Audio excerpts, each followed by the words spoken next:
இயேசு உங்களை நேசிக்கிறார். பிரியமானவர்களே, இந்த நாள் ஆண்டவர் நம்மளோடு பேசும்படி வேதத்திலிருந்து ஒரு வசனத்தை கூட வாசித்து ஆண்டவர் நம்மளோடு இடைபடுகிற நாம் கற்றுக்கொள்ளக்கூடிய காரியத்தை பார்ப்போம்.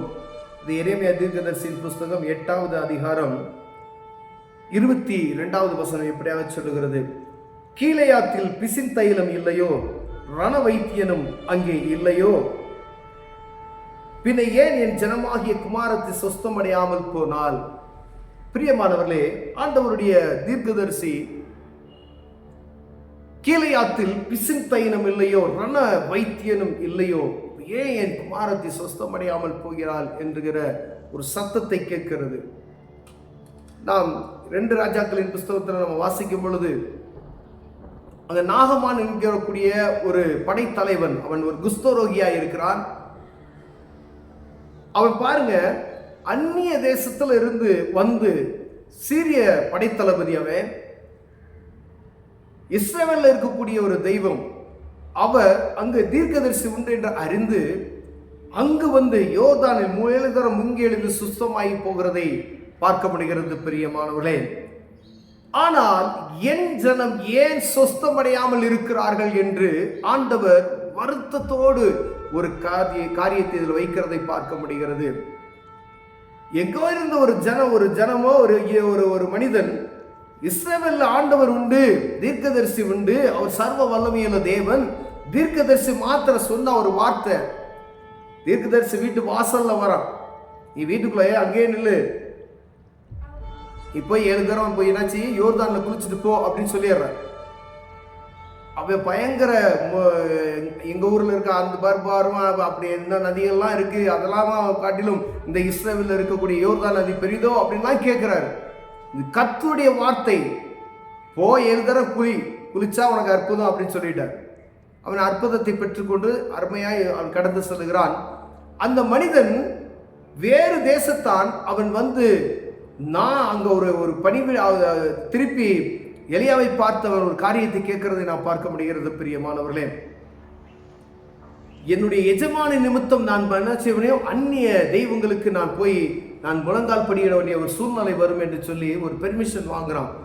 ஆனா இங்க இருக்கிற மண்ணை எடுத்துக்கொண்டு போய் நான் என்ன செய்றேன், ஆண்டவருக்கு நான் பலிபீட கட்ட போறேன்னு சொல்லுகிறான்.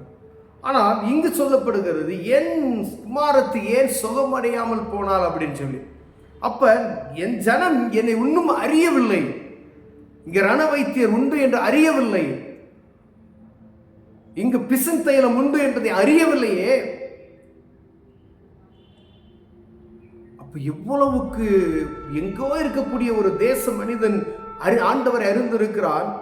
ஆனா கிறிஸ்தவன் என்று சொல்லிக் கொண்டு இருக்கிற நம் மார்தட்டி கொண்டு இருக்கிற நமக்கு அற்புதம் செய்கிறவர் இங்கு உண்டு என்பதை நாம் அறியாதபடி கண் கட்டப்பட்டவர்களாய் காணப்படுகிறோம் என்று ஆண்டவர் வேதனைப்படுகிற ஒரு காரியத்தை இங்கு எழுதி வைத்திருக்கிறார். பிரியமானவர்களே, அவர் அற்புதர், அதிசயமானவர், அவரால் செய்யக்கூடாதது ஒன்றும் இல்லை என்று வேதம் சொல்லுகிறது. ஆனா அதை அறியக்கூடாதபடிக்கு ஏன் என் குமாரத்தை ஒன்றும் சுகமடையாமல் இருக்கிறாள் என்று ஆண்டவரை அறிகிற ஞானம் எனக்கு தாங்க. ஆண்டவரே, நமக்கு தேவை எங்கோ இருக்க ஒரு தேசத்து மனிதன் அறிந்து கொண்டால், ஏன் தேசத்து ஜனங்கள் அறியவில்லையே, கிறிஸ்தவர்கள் என்று சொல்லிவிட்டோம், ஆனால் தெய்வத்தை அறியாதபடி இன்னும் கண்கட்டப்பட்டவர்களாக இருக்கிறோமே. இவர் அற்புதர், இவர் அதிசயமானவர், சாரோனின் ரோஜா, சமாதான பிரபு என்பதை நாம் அறியாதபடிக்கு கண் கட்டப்பட்டவர்களாக இருக்கிறோமே. ஆனால் நாம் கிறிஸ்தவன் என்று மாத்திரம் சொல்லிக் கொண்டு இருப்போமே. ஆனால் ஆண்டவர் வேதனைப்படுகிற ஒரு காரியம். பிரியமானவர்களே, சர்வ வல்லமையுள்ள தேவனை ஆராதிக்கிறோம் என்பதை அறிந்து கொள்ள முடியாது. ஆண்டவர் உங்களோடும் என்னோடு பேசுகிறார். அவரால் கூட செய்யக்கூடாத ஒரு காரியம் ஒன்றும் இல்லை. இங்கு சொல்லப்படுகிற சொஸ்தம் எதுனா, ஆண்டவரை ஆராதிக்கிற ஒரு சொஸ்தம், அவரை அறிகிற ஞானமுள்ள ஒரு சொஸ்தம், தெய்வத்தை அறியக்கூடிய ஒரு காரியம். என் ஜனம் இன்னும் என்னை அறியாதபடி இருக்கிறதே, நான் யார் என்று இவர்கள் புரியாதபடி இருக்கிறார்களே. எத்தனையோ இவர்களை கூட்டி சேர்க்க மனதா இருந்து, ஆனா இவங்க அதை அறிந்து கொள்ள மறந்து போய் விடுகிறார்களே. எத்தனை தீர்க்கதரிசிகள், எத்தனை ஊழியர்கள், ஆனாலும் இருதயத்தை கடினப்படுத்தி கடினப்படுத்தி கடினப்படுத்தி என்னை விட்டு தூரப்பட்டு போகிறார்களே என்று ஆண்டவர் மனவேதனையோடு சொல்லுகிற ஒரு காரியம்.